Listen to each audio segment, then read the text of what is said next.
gran saludo para todos. Y que tengan un buen día o noche. Les habla, el Dr. Adelis Rodríguez. A continuación. Salud comunitaria y familiar. 4. Clase número 6. Tengan en cuenta que en la parte inferior de este video, al darle clic en más información, se desplegará un panel donde estará todo el material complementario, clases escritas, laminario y más. También, al ingresar a mi canal, podrán entrar en lista de reproducción donde podrán encontrar todos los videos, agrupados por materia y año. Y recuerden que si este material es de su agrado, pueden colaborar suscribiéndose, dándole clic al botón de la campanilla para recibir nuevas actualizaciones. No olvides darle me gusta y dejar tu comentario. Por supuesto que te agradezco si compartes este video para que otros puedan recibir más material como este. Y por último, si sale de tu corazón también dejaré el link para donaciones. Muchas gracias de antemano.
Saludos a todos. En la actividad orientadora anterior se trató la epidemiología del paludismo, el dengue, la fiebre amarilla, la tripanosomiasis y la filariasis, como enfermedades transmitidas por vectores. En el día de hoy estudiarán los contenidos relacionados con la epidemiología de las enfermedades de transmisión digestiva, como son las enfermedades diarreicas agudas, el cólera, las hepatitis virales tipo A y E, la fiebre tifoidea, el parasitismo intestinal y las infecciones e intoxicaciones alimentarias. Con el estudio de estos contenidos, ustedes serán capaces de identificar las características epidemiológicas de las enfermedades de transmisión digestiva, a partir de los componentes de la cadena epidemiológica, su periodo de incubación y transmisibilidad, así como ejecutar las medidas para su control.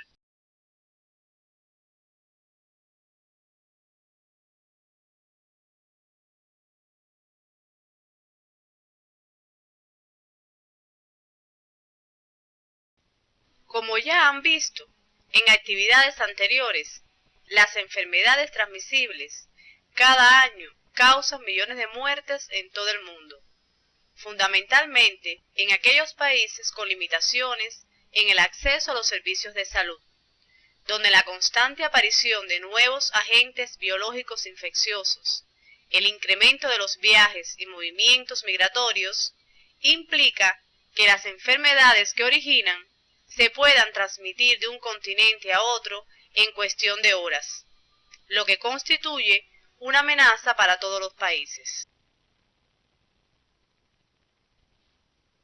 Comenzaremos con las enfermedades diarreicas agudas, las cuales constituyen una de las causas principales de enfermedad y muerte en los niños menores de 5 años en los países en desarrollo, provocando aproximadamente 1.500 millones de episodios en niños menores de 5 años y 3,2 millones de muertes al año por esta causa en ese grupo de edad. Las enfermedades diarreicas agudas, también conocidas por las siglas EDA, son el grupo de enfermedades de causas diversas, cuyas manifestaciones comunes son las diarreas, acompañadas a menudo por fiebre y vómitos. También puede haber deshidratación y desequilibrio electrolítico como complicaciones más frecuentes. La diarrea se define como un aumento brusco en el número de deposiciones, un aumento en el volumen del número usual de deposiciones y un cambio en la consistencia de estas. La dimensión de esta enfermedad en los niños menores de 5 años es importante, ya que la Organización Mundial de la Salud ha planteado que en el mundo cada minuto mueren 10 niños por esta causa. Estas enfermedades también representan una carga económica para los países en desarrollo, donde se calcula que cada niño tiene de 2 a 3 episodios de diarreas al año, para una letalidad del 6%, es decir, 6 de cada 1.000 episodios acaban en muerte. En los últimos 30 años ya nos representa un grave problema de salud pública en los países desarrollados, aunque continúa siendo una de las principales causas de morbilidad y motivo más frecuente de consulta y hospitalización, sobre todo en niños menores de 2 años. Mientras en los países del tercer mundo es uno de los principales problemas de salud. Por su parte, en Latinoamérica constituye una de las 3 primeras causas de muerte y de atenciones médicas por esta causa. Factores como el agua, saneamiento, el hacinamiento y la malnutrición favorecen la frecuencia, diseminación y gravedad de las diarreas.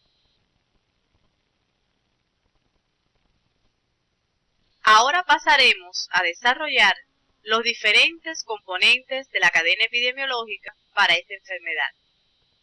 La diarrea infecciosa está originada por la colonización y multiplicación de microorganismos a nivel del tubo digestivo, los que actúan por mecanismos invasivo, toxigénico o mixto. Dentro del agente causal o etiológico tenemos que es variable. Son más frecuentes los virus, las bacterias y los protozoos intestinales. Dentro de los virus se encuentran rotavirus, adenovirus, enterovirus, astrovirus, calcivirus y el agente Norwood. En los niños menores de 5 años, las diarreas agudas de etiología viral o rotavirus constituyen la causa más frecuente. En los países desarrollados, esta etiología representa del 70 al 80% de los casos. Su distribución geográfica es universal y son más frecuentes en las regiones socioeconómicas más pobres, con un claro predominio en los meses invernales. También es la causa más frecuente de hospitalización y deshidratación en niños que padecen la enfermedad en países en vías de desarrollo, representando aproximadamente al 50% de los ingresos. Dentro de las bacterias se encuentran la Escherichia coli, las salmonelas y las shigellas, y entre los protozoos más frecuentes que causan esta enfermedad están la giardia y la ameba histolítica. Cada agente provoca síndromes clínicos y tiene patrones epidemiológicos diferentes, por lo que es de vital importancia la realización del interrogatorio y el examen físico minucioso que proporcione datos de gran valor para la orientación etiológica. Es por ello que ante la presencia de un paciente con enfermedad diarreica aguda, se debe indagar las características de las deposiciones, presencia de otros síntomas acompañantes como náuseas, vómitos, dolor abdominal, fiebre, mialgias, tenesmo rectal y ardor perianal, así como la existencia de otras personas con cuadros clínicos similares. El reservorio es el ser humano y los animales, tanto enfermos como portadores. Los agentes infecciosos que causan diarrea generalmente se diseminan por vía digestiva, es decir, fecal, oral, ano, mano, boca, que incluye la ingestión de agua o alimentos contaminados con excretas de enfermos y portadores, y el contacto directo con heces fecales, donde la puerta de salida es a través del ano de los reservorios y la boca del huésped susceptible constituye la puerta de entrada. Este huésped susceptible puede ser cualquier persona sin distinción de edad, sexo, raza, ocupación u otra variable. Sin embargo, se observa con mayor frecuencia en niños menores de 1 año, personas con bajo nivel socioeconómico, donde existe hacinamiento, falta de higiene y en niños con lactancia artificial.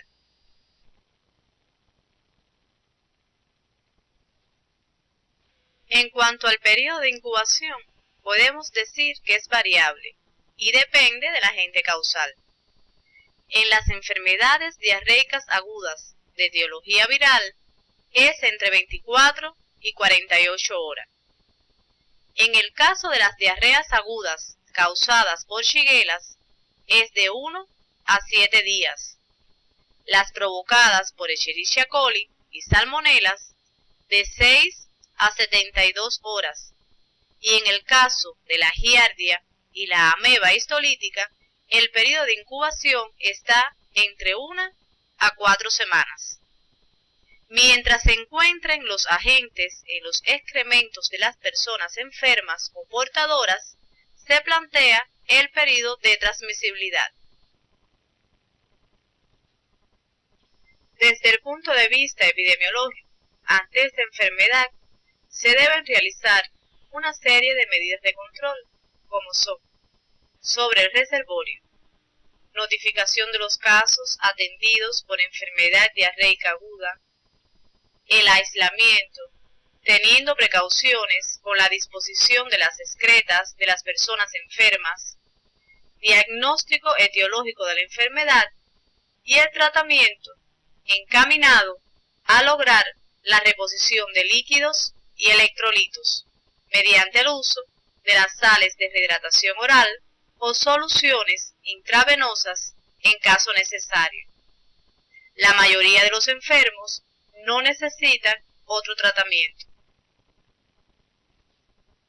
Referente a la vía de transmisión, el control higiénico del ambiente debe orientarse fundamentalmente a garantizar el control del agua, excretas, residuales líquidos, residuales sólidos, vectores mecánicos y los alimentos. Desinfección concurrente con eliminación sanitaria de heces fecales y desinfección de objetos contaminados, y se realiza también la limpieza terminal. Con los huéspedes susceptibles, contactos y convivientes se deben realizar actividades de promoción de salud y prevención de riesgo dirigidas a la higiene personal y general, como son el uso de agua potable, la eliminación adecuada de las excretas y el correcto lavado de las manos. Además, se debe establecer la vigilancia de los contactos. La atención eficaz y oportuna de la enfermedad diarreica aguda comprende tres acciones principales que el médico de la atención primaria de salud debe tener presente. La primera es la administración de líquidos, fundamentalmente las sales de rehidratación oral. Mantener la alimentación habitual para evitar por un lado la deshidratación y por el otro la desnutrición. Y la tercera es que se identifique oportunamente la presencia de complicaciones. Otra de las enfermedades de transmisión digestiva es el cólera, la cual es una infección intestinal aguda, grave, causada por el consumo de agua o alimentos contaminados con la bacteria Vibrio cholerae, que se caracteriza por la aparición de evacuaciones diarreicas abundantes con vómito y deshidratación, que puede llevar al paciente a acidosis y colapso circulatorio en el término de 24 horas, y en los casos no tratados puede ocasionar la muerte. Son comunes los casos leves en los cuales únicamente se presenta diarrea, y esto es lo característico en los niños. La infección asintomática es mucho más frecuente que la enfermedad clínica. En los casos graves no tratados, la letalidad es mayor del 50%, pero con tratamiento apropiado no llega al 1%.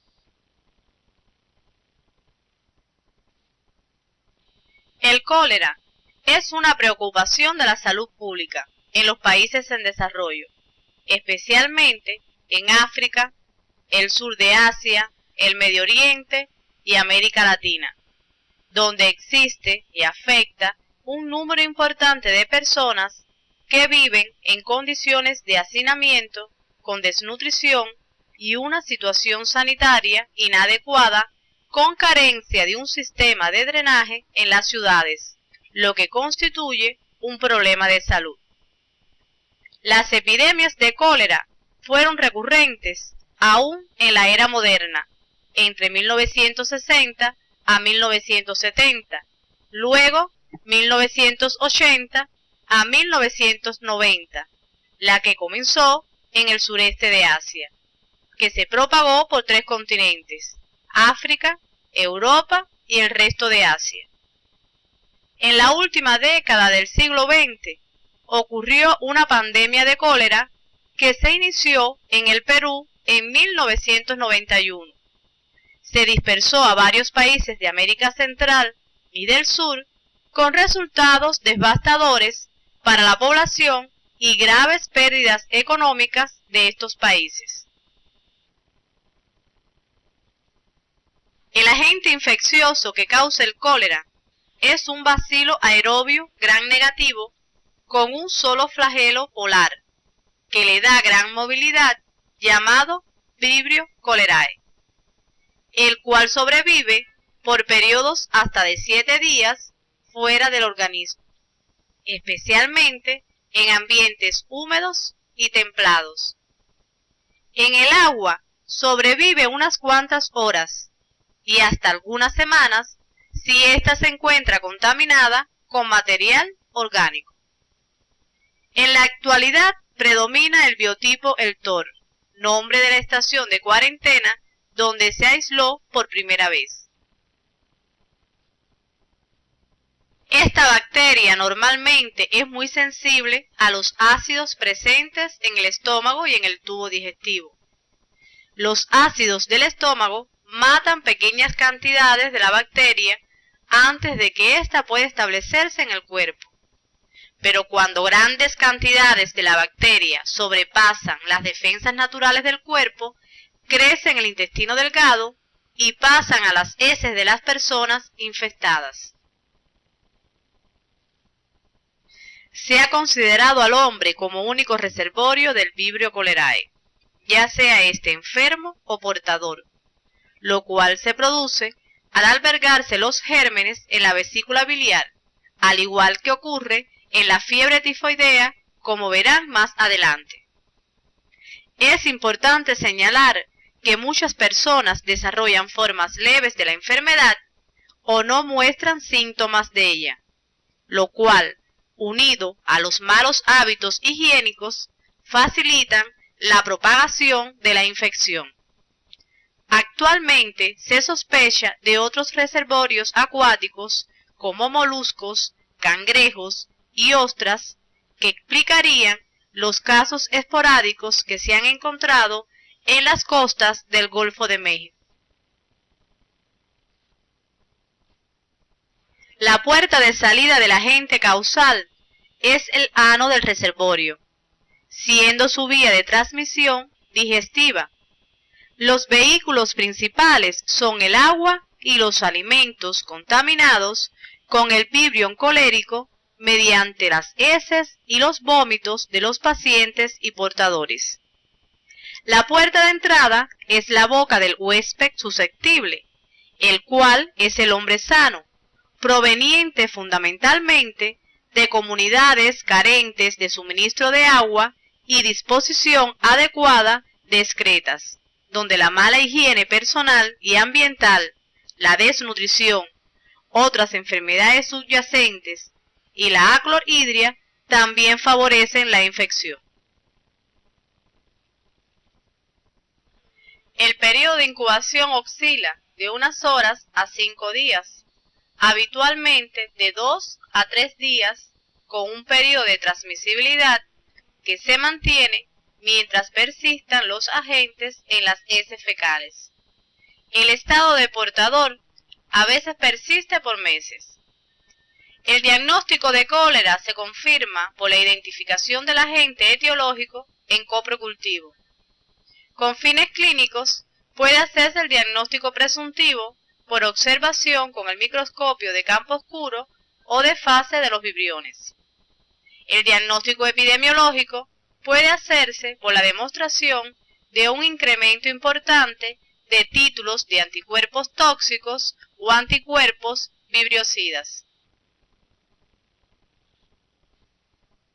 Dentro de las medidas de control, fundamentalmente tenemos las dirigidas al enfermo, como son diagnóstico presuntivo o de certeza, notificación inmediata, la cual es obligatoria en todo el mundo, ya que es una enfermedad objeto del Reglamento Sanitario Internacional. Aislamiento hospitalario de enfermos y portadores. El tratamiento específico es el reemplazo de líquidos, electrolitos y glucosa. La vía oral generalmente ha demostrado no ser suficiente, por lo que es necesario, en la mayoría de los casos, la hidratación parenteral. Se administran antibióticos eficaces como la tetraciclina, la ciprofloxacina y otros. Se debe confeccionar la historia epidemiológica y brindar educación sanitaria sobre los modos de transmisión y la importancia de la higiene personal. Sobre la vía de transmisión se realiza control higiénico del ambiente para garantizar la vigilancia del agua, los residuales líquidos y sólidos, los vectores mecánicos y los alimentos. Desinfección concurrente de heces fecales, vómitos y artículos usados por el enfermo, así como sus manos, y desinfección terminal. Sobre los huéspedes susceptibles, es decir, los contactos y convivientes, se debe realizar acciones de promoción de salud y prevención de riesgo, dirigidas a extremar las medidas de higiene general y personal. Aplicar la vacuna anticolérica por vía oral para el control del cólera epidémico y al viajero, la cual brinda protección parcial en un 50%, por 3 a 6 meses. realizar vigilancia personal a los contactos y emplear la quimioprofilaxis con tetraciclina a 500 miligramos 4 veces al día o doxiciclina, una dosis de 300 miligramos al día durante 3 días en adultos. En el caso de los niños, la dosis de tetraciclina es de 50 miligramos por kilo de peso y la dosis de doxiciclina es de 6 miligramos por kilo de peso. Ahora pasaremos a desarrollar las hepatitis virales tipo A y E como enfermedades de transmisión digestiva. Las mismas tienen un cuadro clínico inicial muy similar, pero se diferencian en su origen y en algunas características epidemiológicas, clínicas, inmunológicas y patológicas. La hepatitis viral A, también llamada infecciosa, epidémica o tipo A, comienza con fiebre, malestar general, anorexia, náusea y molestias abdominales seguidas de ictericia. En los niños, muchas veces es asintomática o poco sintomática. El diagnóstico se confirma por la presencia de anticuerpos IgM específicos para el virus de la hepatitis A en el suero, el cual aparece entre 5 y 10 días después de la exposición, y también por sueros pareados. La hepatitis viral E, también conocida como no A no B, tiene un curso clínico similar al anterior y ambas se transmiten por vía digestiva, aunque son causadas por virus diferentes. La distribución de la enfermedad es mundial y ambas se presentan en forma endémica y epidémica. La hepatitis viral A es la más común de todas las hepatitis virales y es frecuente entre los escolares y adultos jóvenes. Por su parte, la hepatitis viral tipo E es mucho menos frecuente y se ve en adultos jóvenes, adultos en la etapa intermedia de la vida y en embarazadas, que presenta una tasa de mortalidad alta por hepatitis fulminante, principalmente en el tercer trimestre de la gestación. El virus de la hepatitis A es estable ante la presencia de agentes físicos y químicos y resiste hasta las concentraciones de cloro residual de las piscinas. Conserva su poder infeccioso tras una permanencia prolongada en el medio exterior, en el agua y en los alimentos, y resiste también la congelación. Asimismo, evoluciona de modo endémico en relación directa con el nivel de higiene y con las condiciones sanitarias de la población. Cada año, 10 millones de personas en todo el mundo se infestan con el virus de la hepatitis A, pero en las zonas con un nivel de higiene bajo y con condiciones socioeconómicas y ambientales deficitarias. Son en la actualidad las áreas más afectadas. Actualmente, la Argentina está clasificada como área de endemicidad intermedia. En estos países, el número de adolescentes y jóvenes adultos no inmunizados aumenta y constituye un problema de salud pública para la sociedad. La severidad de la infección viral de hepatitis A se relaciona con la edad. Del 50 al 70% de las hepatitis A en adultos y adolescentes es sintomática y con riesgo de desarrollar hepatitis A fulminante y fatal. En la cadena epidemiológica de la hepatitis A tenemos como agente infeccioso al virus de la hepatitis A de la familia Picornaviridae, clasificado como hepatovirus, y el virus de la hepatitis E ha sido clasificado dentro de la familia Caliciviridae. El reservorio es humano fundamentalmente, y también se consideran algunos animales. La puerta de salida es el ano de los reservorios. Su vía de transmisión es digestiva, es decir, fecal-oral, mediante la ingestión de agua y alimentos contaminados. La puerta de entrada es la boca y el huésped susceptible es el hombre sano.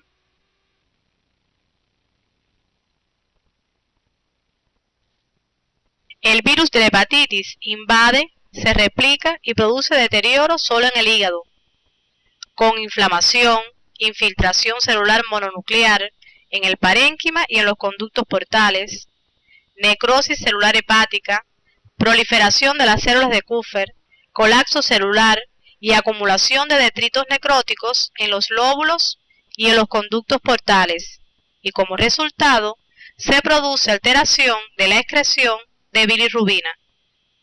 La regeneración celular y la mitosis suelen concurrir con la necrosis hepatocítica. La completa regeneración se produce por lo general en el plazo de 2 a 3 meses. El fracaso de la regeneración de las células hepáticas mientras el proceso necrótico está en curso conduce a una hepatitis severa, fulminante e inclusive mortal.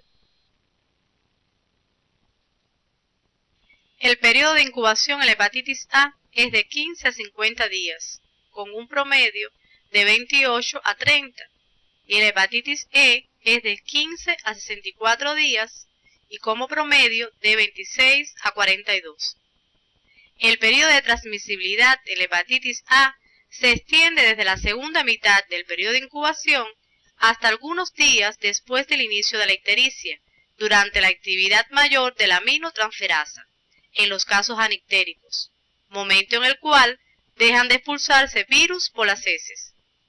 En la hepatitis E se desconoce el periodo de transmisibilidad, aunque se ha detectado en heces hasta 14 días después de la ictericia. Las personas en riesgo de padecer la enfermedad son aquellas que viajan a una zona de alta endemicidad, las que tienen contacto familiar o profesional con pacientes infectados, los trabajadores del sector alimenticio o que se dedican al tratamiento de desechos o aguas residuales.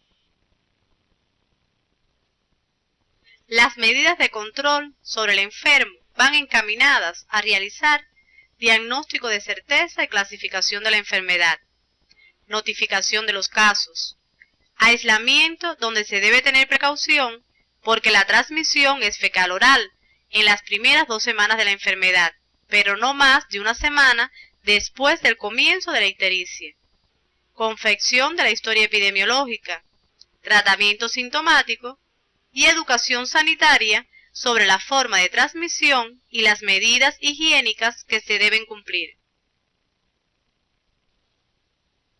Sobre la vía de transmisión se realizan las siguientes medidas: control higiénico del agua de consumo, residuales líquidos y sólidos, vectores mecánicos, alimentos e higiene personal, así como desinfección concurrente con la eliminación sanitaria de heces y orina.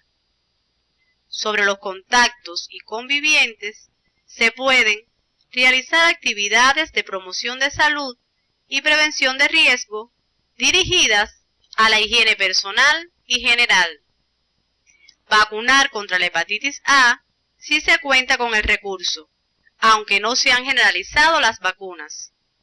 Aplicar inmunoglobulina en el caso de la hepatitis A razón de 0,02 mililitros por kilo de peso por vía intramuscular, tan pronto sea posible después de la exposición en un término de 2 semanas. Y realizar vigilancia personal a los contactos, donde deben tener presente que existen muchos casos anictéricos que pueden pasar inadvertidos clínicamente. A continuación, pasaremos a desarrollar las características fundamentales de la fiebre tifoidea, como otra de las enfermedades transmitidas por vía digestiva. La fiebre tifoidea es una enfermedad infecciosa aguda que se conoce también con el nombre de fiebre entérica y es producida por la Salmonella typhi. Se caracteriza por ser una enfermedad bacteriana sistémica de comienzo insidioso, con fiebre continua, cefalgia intensa, malestar general, anorexia, bradicardia relativa, esplenomegalia, rociolas en el tronco, tos no productiva al comienzo y el estreñimiento es más común que las diarreas. Muchas veces, esta infección se manifiesta de forma sintomática, subclínica o atípica. La fiebre tifoidea es un grave problema de salud pública a nivel mundial, que por su larga evolución, por la resistencia a los antibióticos y por las complicaciones clínicas, presenta una elevada tasa de mortalidad. Cada año tienen lugar 12,5 millones de casos de fiebre tifoidea. Las zonas más afectadas del mundo son África y Latinoamérica. Entre los factores de mayor riesgo en los países endémicos se encuentran la permanencia en áreas rurales, la mala higiene de los alimentos, el agua no potable y los viajes muy extensos. A pesar de la existencia de antibióticos, los casos severos tienen el 1% de muerte y alrededor del 5% de los casos se vuelven crónicos, con infecciones a nivel de la vesícula biliar que persisten durante toda la vida. La tasa de letalidad sin tratamiento es de 10 a 20% y con tratamiento es menor del 1%. Esta enfermedad se observa más en edad escolar y adolescentes. Es excepcional en lactantes y poco frecuente en preescolares. En zonas endémicas es común entre 5 y 19 años de edad. La incidencia ha disminuido notablemente en los países desarrollados. Aproximadamente el 65% de los casos son el resultado de viajes internacionales habitualmente implicados a Asia, América Central y del Sur, especialmente México. El diagnóstico se hace por hemocultivo al comienzo de la enfermedad y por coprocultivo y urocultivo después de la primera semana. El médulo cultivo permite la mejor confirmación bacteriológica, aún en pacientes tratados con antibióticos. El agente infeccioso es el bacilo tifoideo o bacilo de Eber, conocido como Salmonella typhi, el cual es resistente a temperaturas bajas, lo que le permite transmitirse a través de alimentos conservados a bajas temperaturas como la leche o el helado. Los seres humanos son el único reservorio natural. Es frecuente el estado de portador, sobre todo en mujeres de edad mediana con cálculos biliares. Para que se produzca la infección, es necesario el contacto directo o indirecto con una persona infectada, ya sea enferma o portadora crónica. El ano y meato uretral de enfermos y portadores es la puerta de salida y la vía de transmisión fundamental es digestiva a través de la ingestión del agua y alimentos contaminados con heces y orina de enfermos y portadores. Se observan brotes transmitidos por el agua debidos a saneamiento deficiente y a transmisión fecal oral directa por la mala higiene personal, especialmente en países en vías de desarrollo. La puerta de entrada es la boca del huésped susceptible, que en este caso es el hombre sano.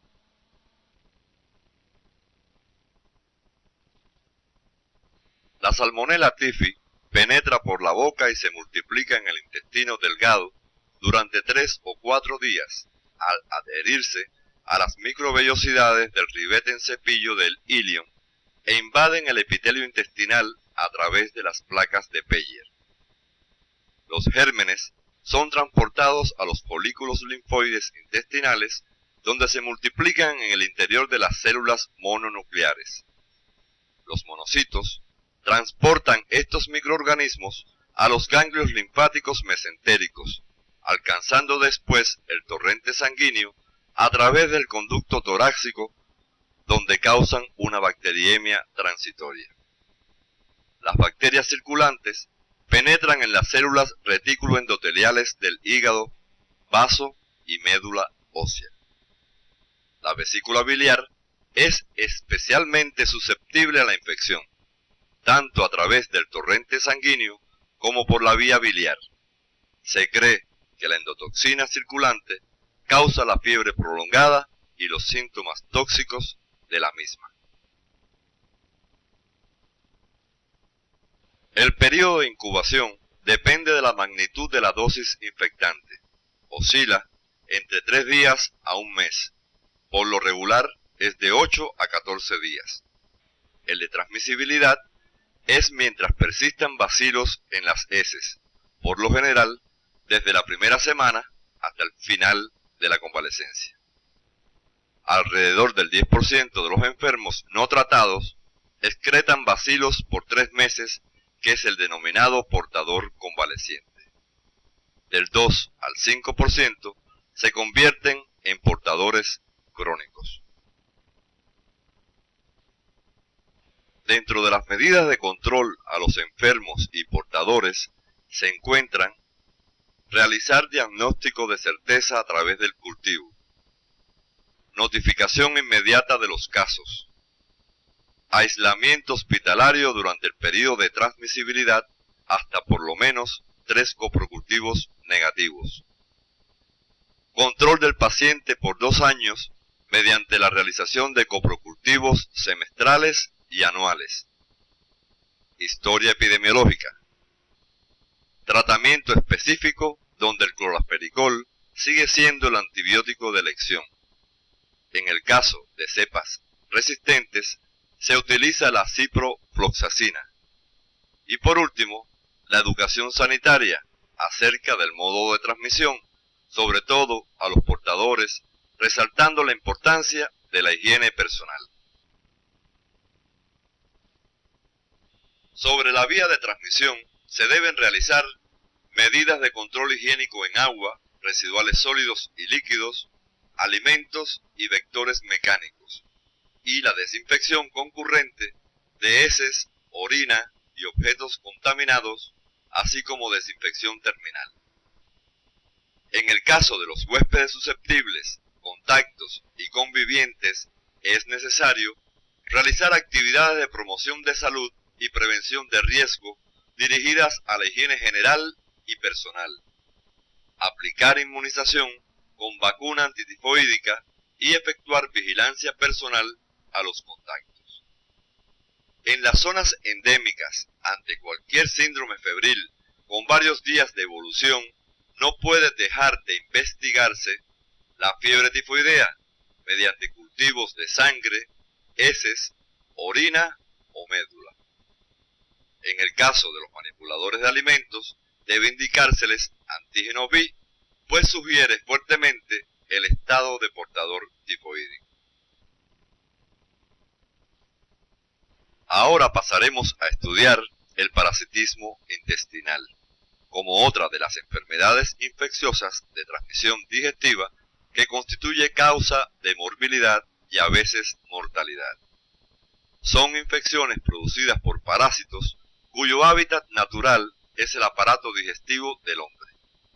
Todos los protozoos intestinales patógenos tienen una distribución mundial, al igual que la mayoría de los helmintos, aunque por las deficientes condiciones higiénico-sanitarias se han asociado siempre a países tropicales o en vías de desarrollo, sobre todo en países del tercer mundo. Los síntomas pueden ser variados, pues producen trastornos digestivos, nutricionales, anemia y numerosas complicaciones. Se estima que el 10% de la población mundial está infectada por entoameba histolítica, lo que constituye aproximadamente 50 millones de casos de amebiasis y hasta 100.000 muertes por año. Tasas elevadas de infección amebiana ocurren en la India, África Occidental, el Lejano Oriente y Centroamérica. La prevalencia de la infección puede ser tan alta como 50% en ciertas áreas de los países en desarrollo y depende de hábitos culturales, edad, nivel de saneamiento, hacinamiento y condición socioeconómica. Dentro de los parásitos intestinales más frecuentes están del grupo de los protozoos, la Giardia lamblia y la Entoameba histolítica. Y en el grupo de los helmintos se encuentran como parásitos más frecuentes Enterobius vermicularis, Trichuris trichura, Ascaris lumbricoides y Necator americanus.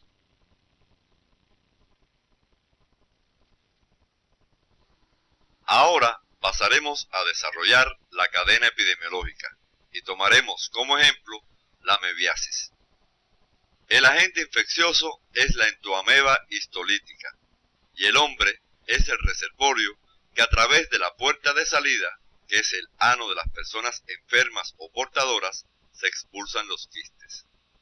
Por vía fecal oral se transmite la infección mediante las manos, alimentos, agua y objetos contaminados que penetran por la boca del huésped susceptible, que es el hombre sano.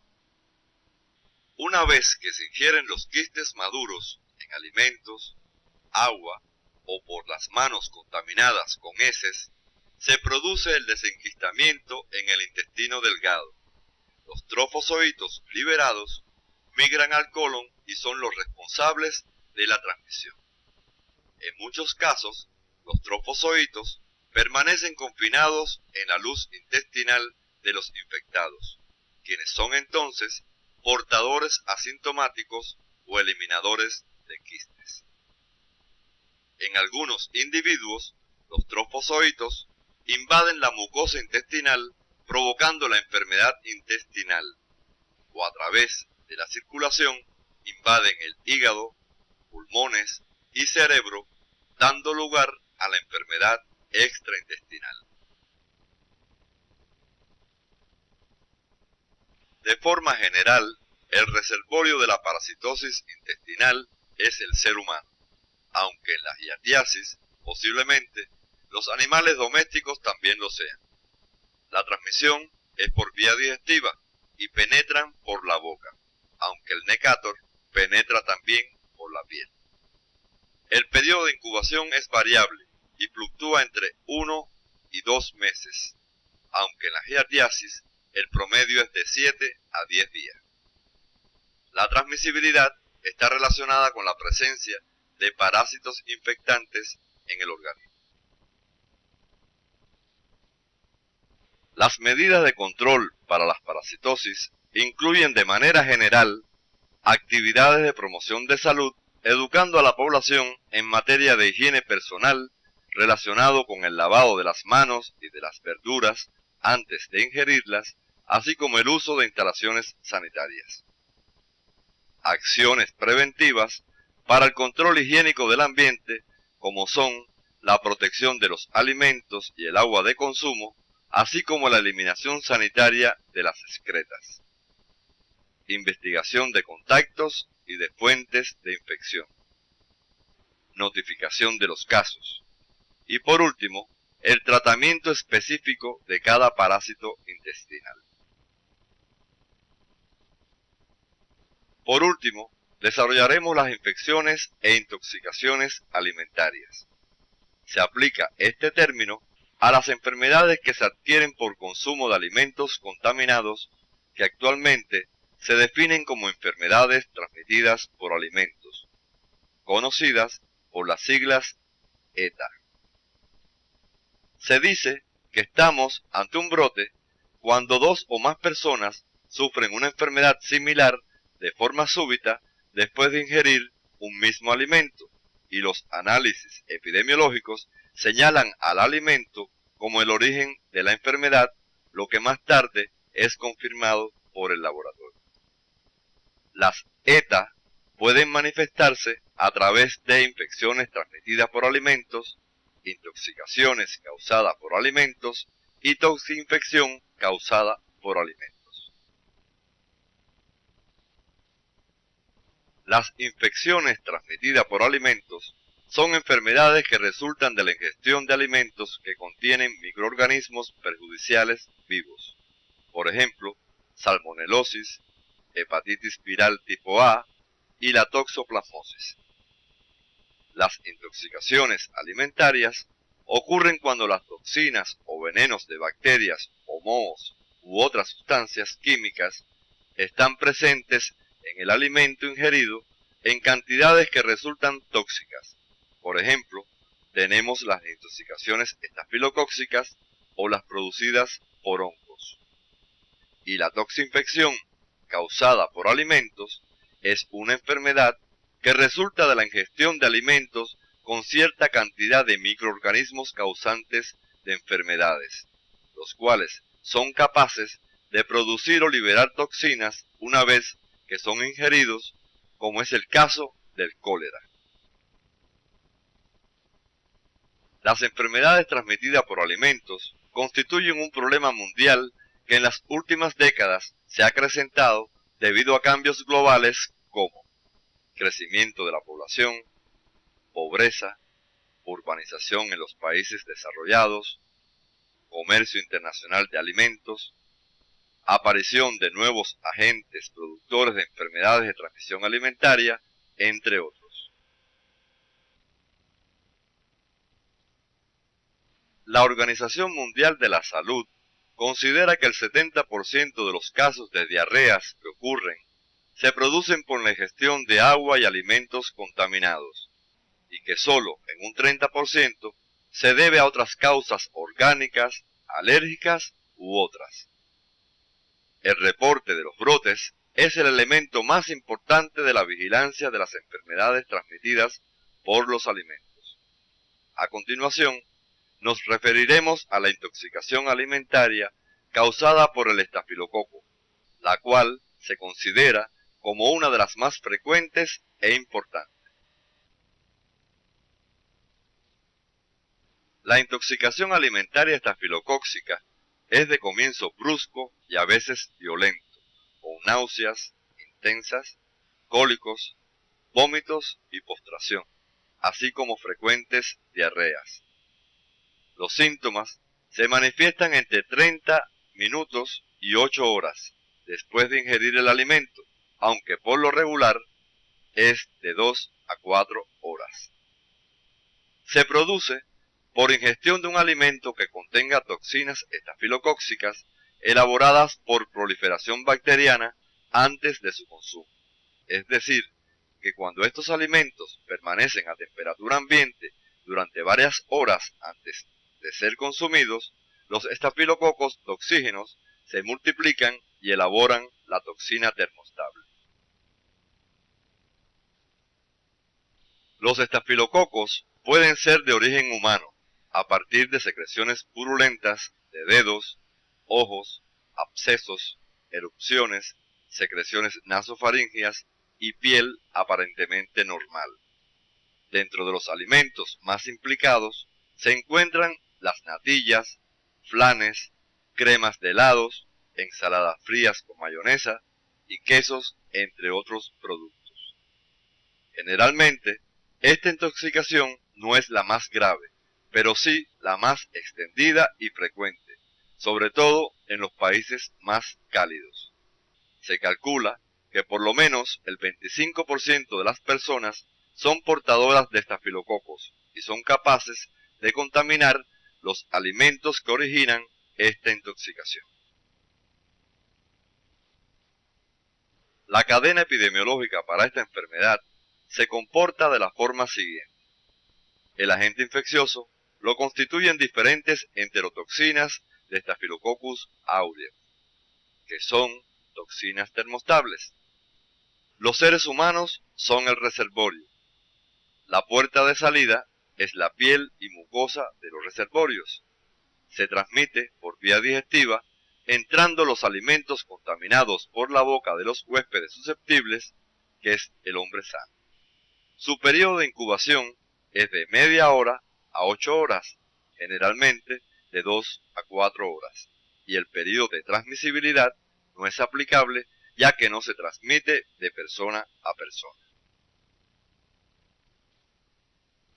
Las medidas de control están relacionadas fundamentalmente con la higiene de los alimentos en las diferentes etapas como elaboración, manipulación, conservación, transporte y presentación.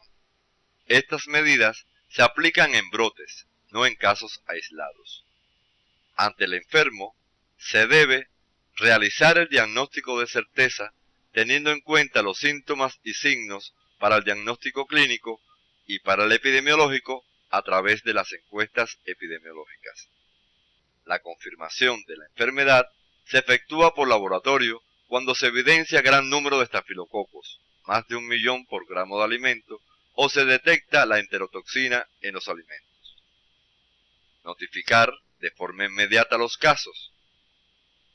Confeccionar la historia epidemiológica y aplicar tratamiento que consiste básicamente en la reposición de líquidos y electrolitos si fuera necesario. Se efectúa una encuesta epidemiológica en los brotes para determinar el tiempo y el lugar de la exposición, así como la población expuesta. Se estudian las características clínicas de la enfermedad y su periodo de incubación. Debe interrogarse a los enfermos y a los que no se enfermaron acerca de los alimentos específicos que comieron o no. Entonces, se precisa la tasa de ataque por cada alimento, la cual resultará más alta para los que comieron el alimento contaminado que para los que no lo ingirieron. Se debe tomar muestra de heces, vómitos y alimentos. Además, es necesario buscar en los manipuladores de alimentos la presencia de infecciones cutáneas. En el medio ambiente se hará control higiénico del mismo, en especial todo lo relacionado con la higiene de los alimentos. No es necesario realizar desinfección concurrente o terminal. Sobre el huésped susceptible, que en este caso es la población general, se deben realizar actividades de promoción de salud relacionadas con la manipulación de alimentos que incluyen protección de alimentos, higiene, limpieza de la cocina y comedor, refrigeración correcta, lavado de manos, limpieza de las uñas y en los manipuladores el control de infecciones cutáneas, oculares o respiratorias. A continuación, le proponemos la siguiente tarea docente que le ayudará en su autopreparación durante el estudio individual. Revise la bibliografía que aparece en el CD de la asignatura y complete el siguiente cuadro resumen atendiendo a los elementos de la cadena epidemiológica en cada enfermedad.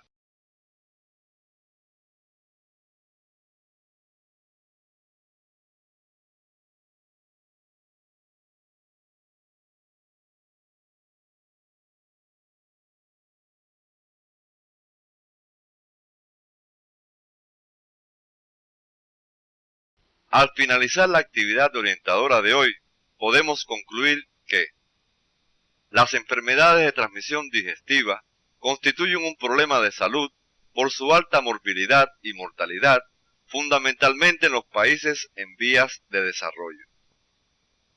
En el control de las enfermedades de transmisión digestiva es de vital importancia el conocimiento de los elementos de la cadena epidemiológica y las acciones fundamentales van encaminadas al control higiénico del ambiente y la educación sanitaria a la población. En la actividad de hoy se orientaron los contenidos relacionados con la epidemiología de las enfermedades de transmisión digestiva, como son las enfermedades diarreicas agudas, el cólera, las hepatitis virales tipo A y E, la fiebre tifoidea, el parasitismo intestinal y las infecciones e intoxicaciones alimentarias. La próxima actividad orientadora estará encaminada a tratar los contenidos relacionados con la epidemiología de la escabiosis, la pediculosis, la leptospirosis y la rabia como enfermedades de transmisión por contacto de piel y mucosa.